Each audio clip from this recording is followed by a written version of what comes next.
ജീവിച്ചിരിക്കുക എന്ന് പറയുന്നത് അദ്ദേഹത്തിൻ്റെ ജീവിത ശൈലിയിൽ ഉണ്ടാക്കിയിട്ടുള്ള ഓരോ പ്രവർത്തനങ്ങളിൽ നിന്നാണ് 101 വയസ്സ് വരെ അദ്ദേഹത്തിന് ജീവിച്ചിരിക്കാനുള്ള അവസരം ഈശ്വരൻ നൽകിയത് എന്ന് ഞാൻ ഈ അവസരത്തിൽ പറയാൻ ആഗ്രഹിക്കുകയാണ്. പ്രിയപ്പെട്ട VS ഇന്ന് ഓർമ്മയായി മാറിയിരിക്കുന്നു. അദ്ദേഹത്തിൻ്റെ ഓർമ്മകൾക്ക് മുമ്പിൽ ഞാൻ എൻ്റെ ശിരസ് നമിക്കുകയാണ്.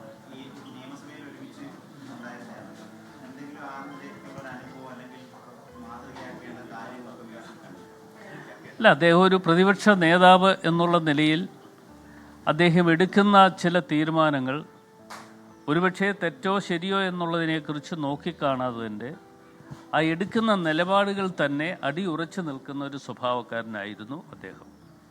അതാണ് അക്കാര്യത്തെക്കുറിച്ച് എനിക്ക് സൂചിപ്പിക്കാനുള്ളത്. പിന്നെ ഒരു അഭിയുക്ത കമ്മ്യൂണിസ്റ്റ് കുടുംബത്തിൽ നിന്നപ്പോൾ നേരത്തെ ബന്ധമുണ്ടായിരുന്നില്ല. ആ ബന്ധങ്ങളൊക്കെ അവസാന കാലഘട്ടം വരെയും നിലനിർത്തിക്കൊണ്ടാണ് പോയിട്ടുള്ളത്. അദ്ദേഹത്തെ സംബന്ധിച്ചിടത്തോളം അദ്ദേഹം അതിനുള്ള ചില സഹായങ്ങളും അനുഗ്രഹങ്ങളും ഒക്കെ അദ്ദേഹത്തിൻ്റെ ഭാഗത്തുനിന്ന് ഉണ്ടായിട്ടുണ്ട്.